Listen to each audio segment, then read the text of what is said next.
Dini po kami sa tabing dagat. Ayan. Napakaganda po nung dito.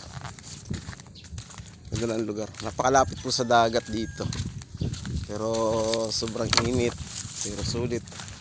Tanaw na tanaw yung Dalahican, no? Yung Dalahican Pier. Yan. Dalahican Pier. Balak namin bibili kami ng isda sa Peaceport, Dalahican, pero dito muna kami sa may tabing dagat. Napakaganda. Ayos pa lang talaga dito maligo. Oh. Ito yung napakaganda rin ng place.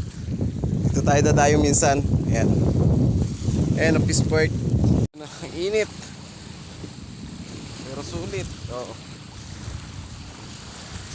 Sulit po dito sa Dalahican, tabing dagat. Ayan, hindi pa lang po siya masyadong nadidevelop kasi nga po ang mga bahayan pa dito hindi pa ganong kagaganda. Pero napakaganda po ng lugar.